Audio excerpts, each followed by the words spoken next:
ఓం శ్రీ గురుభ్యో నమ. ఓం శ్రీ మాత్రే నమ. శ్రీ లలితా సహస్రనామ స్తోత్రంలోని 806వ నామాన్ని గురించి ఈరోజు మనం తెలుసుకోబోతూ ఉన్నాం. ఈ నామం అమ్మవారిని పరంజ్యోతి అని కీర్తిస్తుంది. ఈ నామానికి మంత్రస్వరూపం శ్రీ పరస్మై జ్యోతిషే నమః.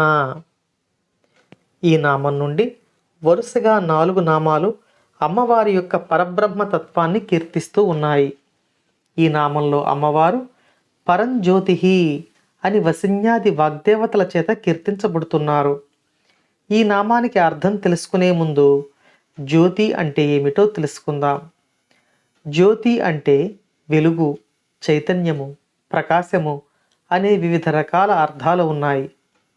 మనం ఇంట్లో రాత్రి సమయంలో వెలుగు కోసం జ్యోతులు వాడుతాం. మన ఇంటి వరకు, ఒక గది వరకు ఆ జ్యోతి వెలుగును ప్రసాదిస్తుంది. ఇక ఈ ప్రపంచమంతా వెలుగును ప్రసాదించే జ్యోతి సూర్య భగవానుడు, రాత్రి సమయంలో చంద్ర భగవానుడు. కాబట్టి జ్యోతి అనే పదానికి సూర్యుడు, చంద్రుడు అని కూడా మనం చెప్పుకోవచ్చు.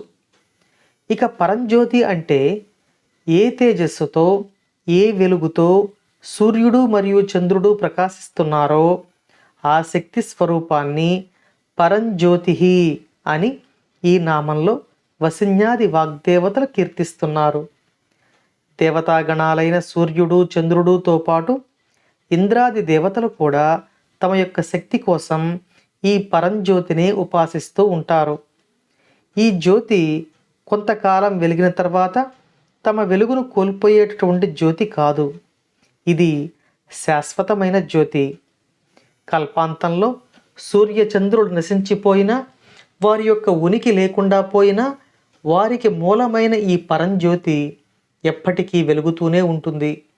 కల్పాంతంలో మొత్తం చీకట్లు అలుముకున్న సమయంలో ఈ లోకాలు అన్నీ నశించిపోయినా ఈ పరంజ్యోతి ఒక్కటే శాశ్వతంగా ఉంటుంది.